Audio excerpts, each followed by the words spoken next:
Hello friends, मैं आपके सामने फिर लेकर आया हूं ताकत कॉन्सेप्ट की तरफ से एक क्लास। और आज हम नया सेशन ये चालू कर रहे हैं जिसमें हम बैंकिंग अवेयरनेस से रिलेटेड टॉपिक्स के बारे में जानेंगे और बैंकिंग के जितने भी इंपॉर्टेंट टॉपिक्स हैं उनको पढ़ेंगे। वो आपके रिटर्न एग्जाम या इंटरव्यू में काम के हो सकते हैं। तो ये वैसे तो एसएससी वालों के भी काम के हो सकते हैं क्योंकि जनरल इकोनॉमी तो उनके भी आती है, लेकिन ये कोर बैंकिंग है तो बैंकिंग वाले विद्यार्थियों के लिए सबसे इंपॉर्टेंट टॉपिक्स है। तो इनके बारे में जानना शुरू करते हैं। तो दोस्तों, सबसे पहले आप देखिएगा बैंकिंग अवेयरनेस में हम क्या पढ़ेंगे। बैंकिंग अवेयरनेस, बैंकिंग जागरूकता। तो इसमें हमें बेसिकली ये जानना है कि बैंकिंग स्ट्रक्चर कैसे काम करता है, इंडिया में कैसे डेवलप हुआ है, कौन कौन से तरह के बैंक हैं, क्या क्या गतिविधियां वो करते हैं, डेवलपमेंट बैंक्स क्या हैं, फिर बैंकों की प्रॉब्लम्स क्या हैं, बैंकों में जो अभी नई चीजें आ रही है जैसे आपका जो डिजिटलाइजेशन हो रहा है उससे रिलेटेड क्या चीजें हैं, पेमेंट्स वगैरह कैसे हो सकते हैं। फिर इसमें हम मनी मार्केट, कैपिटल मार्केट और बहुत सारे ऑर्गेनाइजेशन को इंक्लूड करेंगे। तो इस तरीके से हम पढ़ेंगे। तो उसके लिए शुरुआत करने के लिए हमें पहले ये जानना जरूरी है कि भारत में किस तरीके की बैंकिंग है और उसका डेवलपमेंट कैसे हुआ। यानी हमें थोड़ा हिस्ट्री का पोर्शन लेना पड़ेगा और थोड़ा ये समझना पड़ेगा कि बैंकों में टाइप्स ऑफ बैंक्स क्या क्या हैं। तो पहले मैं एक चार्ट बना रहा हूं, ये चार्ट आपको आगे भी काम आएगा, तो आप ध्यान रखिएगा, इस चार्ट को लिख के रखिएगा, समझिएगा उसको। देखिए दोस्तों, बैंकिंग में जो सबसे इंपॉर्टेंट संस्था है वो है रिजर्व बैंक ऑफ इंडिया। और रिजर्व बैंक ऑफ इंडिया के अंतर्गत जो कि रिजर्व बैंक ऑफ इंडिया में रेगुलेटरी अथॉरिटी है और रिजर्व बैंक ऑफ इंडिया पे भी हम क्लास करेंगे और उसमें कम से कम 3 से 4 क्लास जाएगी रिजर्व बैंक ऑफ इंडिया में, इससे रिलेटेड कई सारे फंक्शंस, और वही हमारा कोर सेक्टर होगा बैंकिंग का समझने के लिए। लेकिन अभी मैं सिर्फ स्ट्रक्चर बना रहा हूं कि रिजर्व बैंक ऑफ इंडिया एक रेगुलेटर है इंडिया में और कौन कौन से बैंकिंग हमारे यहाँ पर चलती है, उन बैंकिंग को भी हम अलग अलग क्लास वाइज पढ़ेंगे। फिर तो अगर हम बात करें रिजर्व बैंक ऑफ इंडिया के अंतर्गत जो है कमर्शियल बैंक है कुछ, तो कमर्शियल बैंक्स, और कमर्शियल बैंक के अलावा दूसरे भी बैंक हैं जैसे है डेवलपमेंट बैंक, जैसे है कोऑपरेटिव बैंक।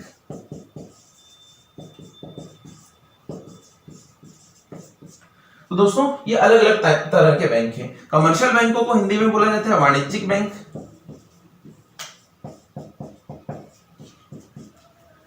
डेवलपमेंट बैंक्स को बोला जाता है विकास बैंक,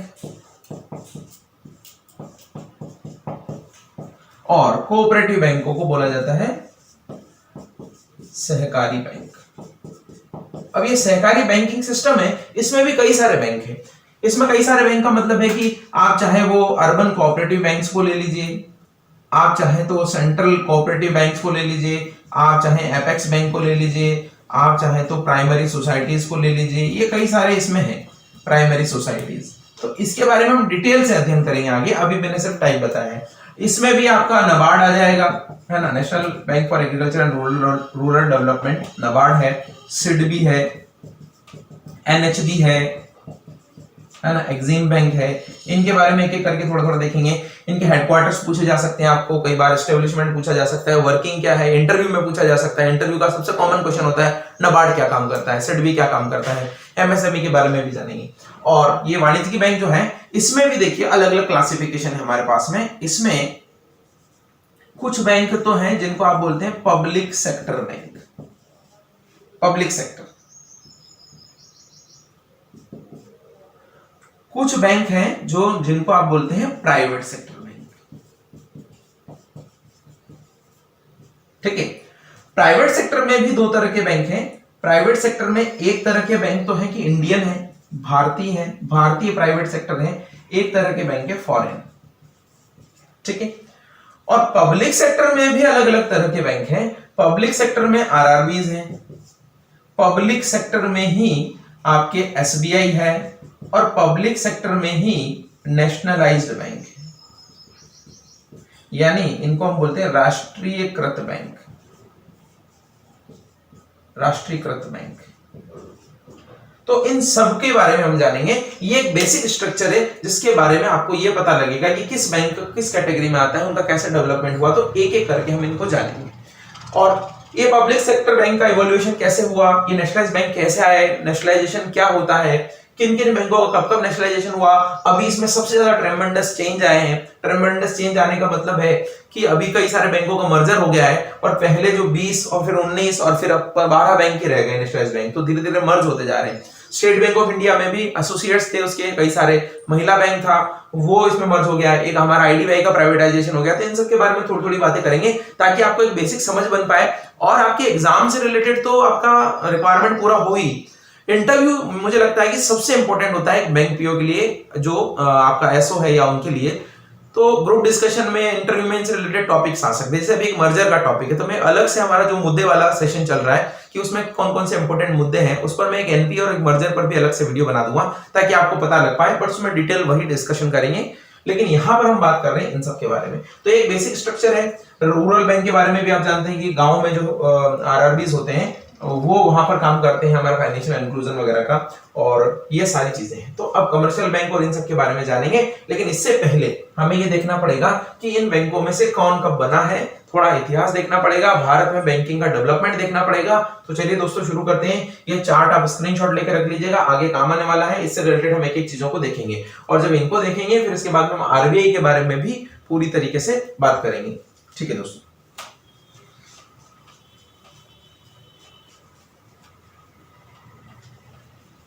तो सबसे पहले हम थोड़ा हिस्टोरिकल एस्पेक्ट देख लेते हैं इंडिया में बैंकिंग सिस्टम का डेवलपमेंट। उससे रिलेटेड क्वेश्चन कभी कभार हो सकता है आ जाए आपके एक आध नंबर का, इंटरव्यू में तो इतना नहीं पूछा जाना चाहिए, फिर भी हम बात करते हैं। देखिए भारत में बैंकिंग का डेवलपमेंट हुआ सबसे पहले 1770 में, जब सबसे पहला बैंक आया bank of Hindustan. Bank of Hindustan ये बैंक आया और ये भारत का पहला बैंक था, लेकिन बाद में ये फेल हो गया यानी कि ये खत्म हो गया 1832 में। तो भारत का पहला बैंक अगर बोला जाए तो वो बैंक ऑफ हिंदुस्तान है 1770 में। इसके बाद जो बैंकिंग का डेवलपमेंट हुआ वो इस तरीके से है कि इसके बाद में 1806 में एक बैंक बना, बैंक ऑफ कोलकाता, और इसी बैंक ऑफ कोलकाता का रीनेम कर दिया गया 1809 में और उसको बोला गया बैंक ऑफ बंगाल। तो bank of Kolkata, bank of Bengal, ये दोनों जो नाम है वो इसी के हैं, लेकिन कोलकाता से बंगाल कर दिया गया था 1809 में। फिर 1840 में 1840 में बना बैंक ऑफ बॉम्बे और 1843 में बना बैंक ऑफ मद्रास। तो आप देखिए ये बैंक बहुत इंपॉर्टेंट है और ये जो है bank of Bengal, bank of Bombay, bank of Madras, ये सारे जो है प्रेसिडेंसी बैंक्स हुआ करते थे उस समय। प्रेसिडेंसी बैंक इनको बोला जाता था, प्रेसिडेंसी बैंक। प्रेसिडेंसी बैंक इसलिए बोला जाता था कि अंग्रेजों ने जब भारत में शासन किया यहाँ पर, तो उन्होंने 3 मेजर सिटीज को, 3 मेजर जगहों को एक प्रेसिडेंसी बनाया था। जैसे आज भारत में राज्य हैं वैसे ही उस समय प्रेसिडेंसीज हुआ करती थी। तो बंगाल प्रेसिडेंसी, बॉम्बे प्रेसिडेंसी और मद्रास प्रेसिडेंसी, तीनों प्रेसिडेंसीज के लिए अलग अलग बैंक उन्होंने बनाए। ये तीनों बैंक आप ध्यान रखिएगा क्योंकि यही बैंक आगे जाकर एसबीआई की जड़ें रहेंगी, यही आगे जाकर एसबीआई बनेंगे। तो बंगाल, बॉम्बे और मद्रास, ये 3 बैंक बने हैं आपके 1843 तक। फिर आप देखिए 1864 में एक बैंक बना जिसका नाम है इलाहाबाद बैंक। इलाहाबाद बैंक, आपको इलाहाबाद बैंक जो है 1864 में बना है। ये भारत का सबसे पुराना नेशनलाइज्ड बैंक था का मतलब ये कि मर्ज हो चुका है। आपको कमेंट बॉक्स में लिख के बताना है कि इलाहाबाद बैंक का मर्जर किस बैंक में हुआ है, ये मुझे कमेंट बॉक्स में लिख के बताइएगा। तो इलाहाबाद बैंक बना, ये एक जॉइंट स्टॉक बैंक था और सबसे पहले 1864 में इसकी स्थापना हुई। ये पहला नेशनलाइज्ड बैंक था जो बाद में नेशनलाइज हुआ। नेशनलाइज तो बाद में हुआ, लेकिन जितने बैंक नेशनलाइज हुए उन सब में पहला बैंक था इलाहाबाद बैंक, जो सबसे पहले बना था। इसके बाद में एक बैंक और बना जिसको भारतीय बैंक भी आप बोल सकते हैं, Awadh commercial bank. Awadh commercial bank, ये अवध कमर्शियल बैंक वैसे तो भारतीय था क्योंकि इसमें बोर्ड भारतीय था, लेकिन पूरी तरीके से भारतीय नहीं था। और ये भी बाद में काफी टाइम तक चला, 1958 में ये भी फेल हो गया था। तो आपका अवध कमर्शियल बैंक, अवध ऐसे अवध ही लिख लीजिएगा, अवध ऐसा बोलते हैं, लेकिन अवध कमर्शियल बैंक जो है ये 1881 में बना और इसमें जो मैनेजमेंट बोर्ड था वो इंडियन भी था। तो आपका भारतीय बैंक कह सकते हैं, लेकिन चूंकि बाद में फेल हो गया इसलिए इसको पहला भारतीय बैंक नहीं बोल सकते आप पूरी तरीके से। पहला जो पूरी तरीके से भारतीय बैंक है वो है पंजाब नेशनल बैंक। तो पंजाब नेशनल बैंक है वो आपकी स्थापना कब हुई है उसके बारे में हम बात करते हैं। और पंजाब नेशनल बैंक तो अभी भी चल रहा है आपका।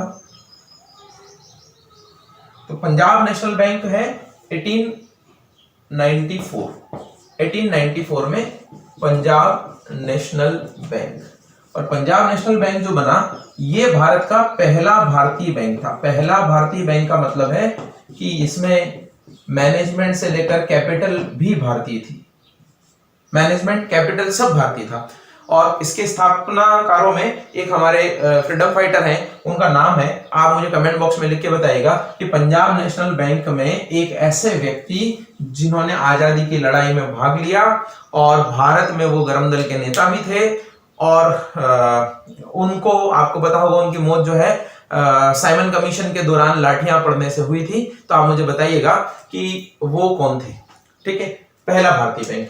फिर इसके बाद में देखिएगा, अगर हम आगे आ जाएं तो 1921 में इंपीरियल बैंक का गठन होता है, इंपीरियल बैंक। इसी दौरान कई सारे बैंक बने, मैं सबका नहीं बता रहा हूं, कुछ हिस्ट्री थोड़ी बहुत बता रहा हूं मैं आपको, सारी हिस्ट्री नहीं बता रहा हूं।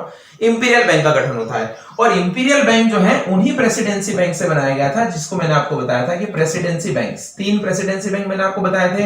1809 में बैंक ऑफ कोलकाता, 1840 में बैंक ऑफ बॉम्बे, 1843 में बैंक ऑफ मद्रास। तो ये बंगाल, कोलकाता, बॉम्बे और मद्रास, इन 3 बैंकों को मिलाकर ही, इन तीनों प्रेसिडेंसी बैंकों को मिलाकर ही इंपीरियल बैंक बनाया गया। और दोस्तों ये जो इंपीरियल बैंक है, इसके बाद 1935 में हमारा एक बैंक बना जिसको आप बोलते हैं रिजर्व बैंक ऑफ इंडिया। 1 अप्रैल, इसकी डेट याद रखिएगा, बाकी हमने किसी की याद नहीं रखी है। 1 अप्रैल 1935 को रिजर्व बैंक ऑफ इंडिया का गठन होता है। अब आप देखिए दोस्तों, रिजर्व बैंक ऑफ इंडिया बनाने के पीछे जो इनका कॉन्सेप्ट था वो ये था कि इस समय तक हमारे देश में कोई सेंट्रल बैंक नहीं था, एक रेगुलेटरी अथॉरिटी नहीं थी। और रेगुलेटरी अथॉरिटी अगर होगी तो वो दूसरे बैंकों को कवर कर पाएगी, दूसरे बैंकों को कंट्रोल कर पाएगी, उसके लिए अलग से बैंक होना चाहिए था। ऐसा नहीं हो सकता कि कोई बैंक जो ऑलरेडी पब्लिक को सर्व कर रहा है वो दूसरे बैंकों को भी रेगुलेट करे। तो उन्होंने अलग से एक रेगुलेटरी अथॉरिटी ही बना दी। इसके लिए 1926 में कमेटी बनाई गई थी, हिल्टन यंग कमीशन। तो हिल्टन यंग कमीशन जो था, उस कमीशन की रिकमेंडेशन पर यह बैंक बनाया गया। हिल्टन यंग कमीशन की रिकमेंडेशन पर यह बैंक बनाया गया था, जो 1926 में गठित हुई थी। और इसके लिए एक एक्ट भी पास किया गया था, आरबीआई एक्ट 1934।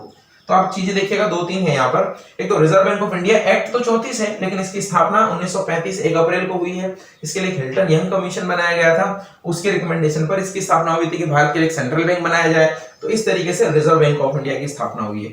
हम इसमें अभी बहुत ज्यादा डिस्कस नहीं कर रहे हैं, रिजर्व बैंक के लिए हम अलग से क्लास ही करेंगे, तो उसके बारे में हम वहां बात करेंगे। सिर्फ मैं आपको ईयर वाइज एक चीजें बता रहा हूं कि कैसे इंडिया में इतिहास रहा है, और फिर उससे ही हमें चीजें समझ में आने लग जाएंगी।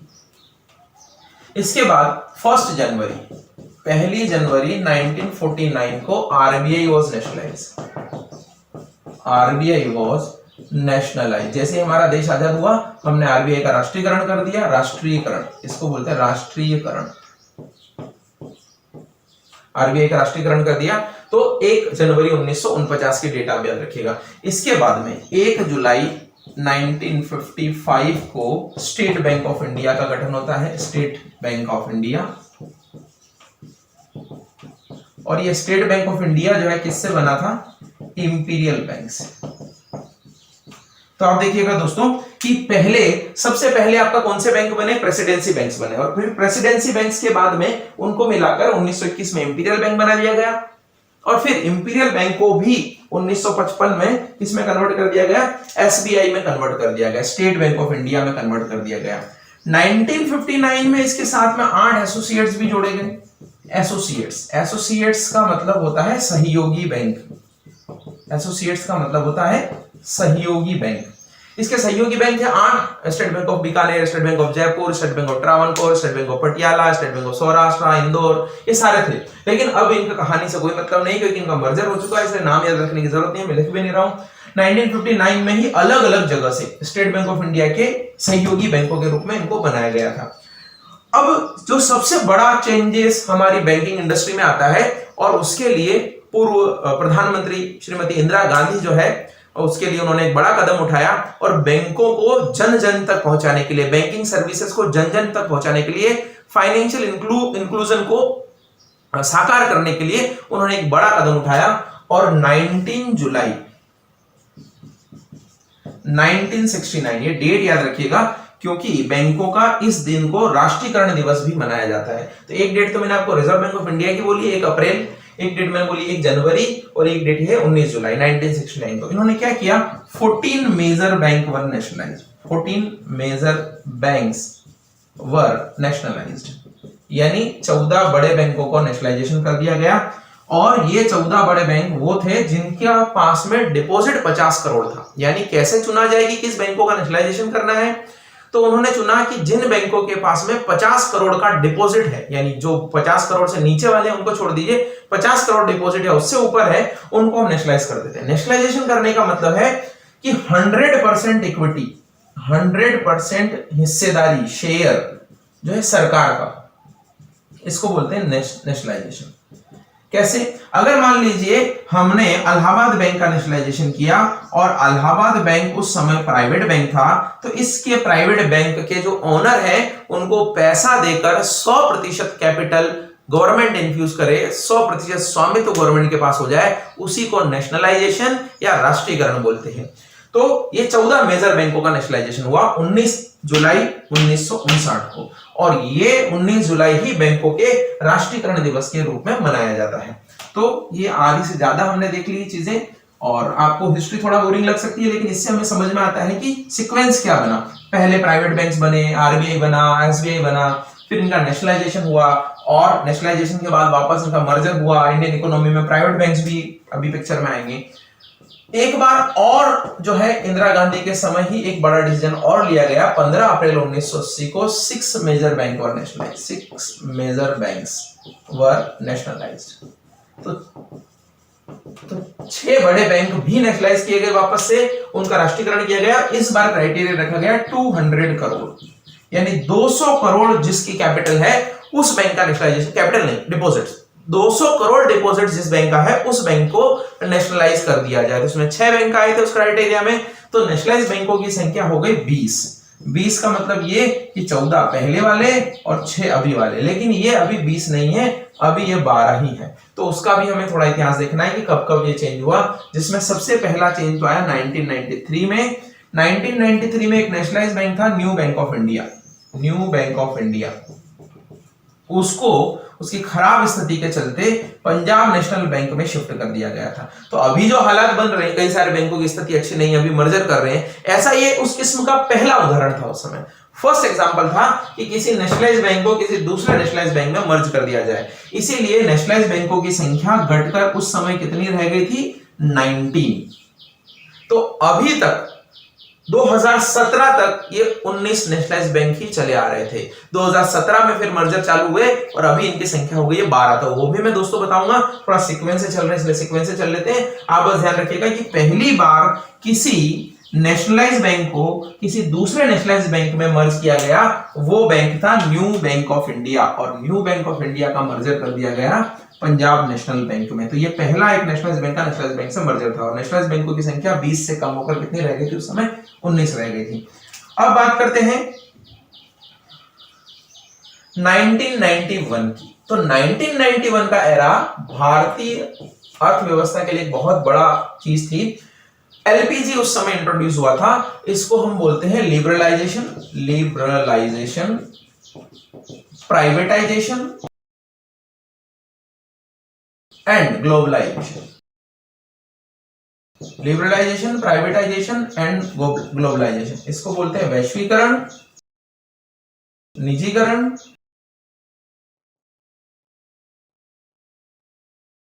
और उदारीकरण।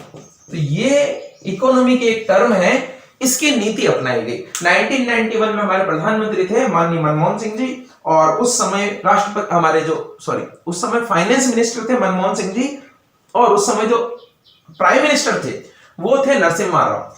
तो नरसिम्हा राव के प्रधानमंत्रित्व में और फाइनेंस मिनिस्टर थे मनमोहन सिंह। तो इन्होंने क्या किया? ये नीति अपनाई। क्यों ऐसा किया?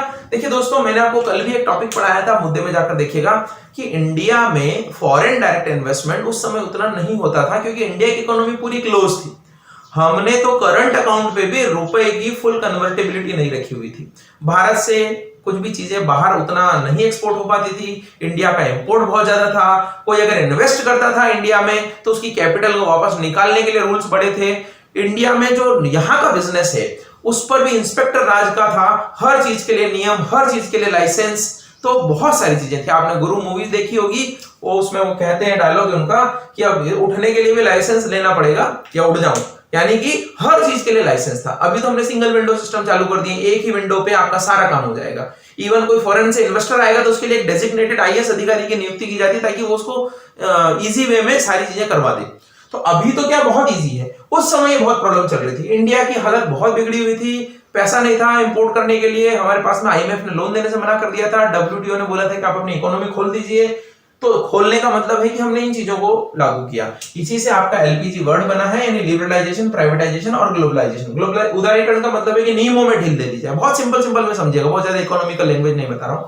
नियमों में उदार बन जाइए, लिबरल बन जाइए, आपके नियम थोड़े ढीले करिए और निजी क्षेत्र को बढ़ावा दीजिए, यानी प्राइवेट सेक्टर को आप ज्यादा से ज्यादा प्रमोट करिए। और वैश्वीकरण का मतलब है कि आवक जावक बढ़नी चाहिए, भारत से कंपनियां विदेशों में जाए, एफडीआई लेके आए, या दूसरी कंपनियां भारत में आए एफडीआई लेकर। तो ये कई सारा जो कॉन्वर्सेशन है, इंडिया एक छोटे से गांव के, भारत आपका वर्ल्ड जो है एक छोटे रूप में हो जाए, सब देश वैश्वीकरण को बढ़ावा दें, यही डब्ल्यूटीओ की पॉलिसी थी और भारत ने किया भी। और अब आप समझते हैं कि कितना हमें फायदा भी मिल रहा है उस चीज का। हमारा आईटी सेक्टर सिर्फ इस ग्लोबलाइजेशन के कारण बूम कर रहा है, हमारा BPO sector, business process outsourcing जो है वो सिर्फ इस ग्लोबलाइजेशन के कारण बूम कर रहा है, क्योंकि भारत में हमारे पास में, मोदी जी कई बार बोलते हैं, युवा लोग हैं, हमारे पास में सस्ता लेबर है, वो बाहर जाकर काम कर सकता है, नहीं तो आउटसोर्स करेंगे लोग वहां से, हम यहां से उनको बहुत सस्ते दाम पर सर्विसेज दे सकते हैं।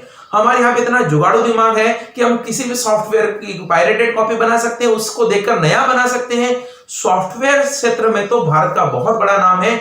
आपको पता होगा कितने ही सारे जो अमेरिका में कंपनीज है बड़ी बड़ी, उनके सीईओ भी भारतीय हैं, चाहे वो सत्य नडेला की बात हो या सुंदर पिचाई की बात हो। तो ये कई सारी जो चीजें हैं वो 1991 की इस पॉलिसी के बेस पर चालू हुई। तो 1991 में जब ये पॉलिसी की गई, तो देखिए इसमें निजीकरण का मैं सबसे बड़ा एग्जांपल बताता हूं कि निजीकरण में पहले बैंकों को निजीकरण से प्राइवेट किया, निजीकरण से सरकारी किया जा रहा था। पहले बैंकों का नेशनलाइजेशन किया जा रहा था। नेशनलाइजेशन का मतलब है कि पहले बैंक जो थे प्राइवेट थे, उनको नेशनलाइज बनाया गया, सरकारी बनाया गया, कन्वर्ट किया गया, क्योंकि इंडियन इकोनॉमी का फॉर्मेट वो था कि ज्यादा से ज्यादा सरकारी अस्पताल हो, सरकारी बसें हो, सब कुछ सरकारी हो, बैंक भी सरकारी हो, स्कूल भी सरकारी हो। लेकिन फिर हम उल्टा किया गया। तो 1991 के बाद में डेवलपमेंट हुआ और 1991 के बाद में जब ये एलपीजी आया तो 1993 से बैंकों को भी लाइसेंस देना शुरू किया गया। और एक्सिस बैंक उसी समय आया है, आपका एचडीएफसी बैंक उसी समय आया है, आपका आईसीआईसीआई बैंक उसी समय आया है। ये तीन बैंक आप लिख लीजिए अभी। और भी कई सारे बैंक हैं जो आपका, जैसे राजस्थान बैंक था उस समय, बाद में आईसीआईसीआई में मर्ज हुआ। ये तीन मेजर बैंक हैं जो उस समय आए हुए हैं। इसके बाद में जो बैंक आए हैं, जैसे यस बैंक है, कोटक महिंद्रा बैंक है, आईडीएफसी है, बंधन बैंक है, उनका मैं ईयर वाइज बता दूंगा आपको कौन कब आया है। अभी सिर्फ आप ये समझिएगा कि 1993 में बैंकों के प्राइवेटाइजेशन का रास्ता खोला गया। और जब बैंकों के प्राइवेटाइजेशन का रास्ता खोला गया तो कई सारे बैंकों, कई सारे लोगों ने इस सेक्टर में इन्वेस्ट किया। तो हमने हमारी जर्नी को 1993 तक चला दिया है। इसके बाद में हमें यह देखना है कि कैसे और प्राइवेट सेक्टर बैंकों को हमने छूट दी। कई सारे प्राइवेट बैंक्स आए, उसमें हम पेमेंट बैंक्स भी समझेंगे, स्मॉल फाइनेंस बैंक भी समझेंगे, और अभी जो कई सारे डेवलपमेंट हो रहे हैं, मर्जर हो रहे हैं, उनके बारे में भी जानेंगे। तो दोस्तों देखते रहिएगा इस क्लास को, और कई सारी चीजें आपके लिए लेकर आऊंगा। और अगर इस टॉपिक से रिलेटेड आपके कोई डाउट्स हैं तो आप कमेंट बॉक्स में डालिएगा, और इन डाउट्स मैंने जो क्वेश्चन पूछे हैं वो भी आप कमेंट बॉक्स में डालिएगा दोस्तों, ताकि पता रहे कि आप लोग वीडियो देख रहे हैं या मैं जो ये वीडियो बना रहा हूं उसका कोई अच्छा फ्रूटफुल सेंस निकल रहा है। तो आप जरूर बताइएगा दोस्तों। Thank you so much.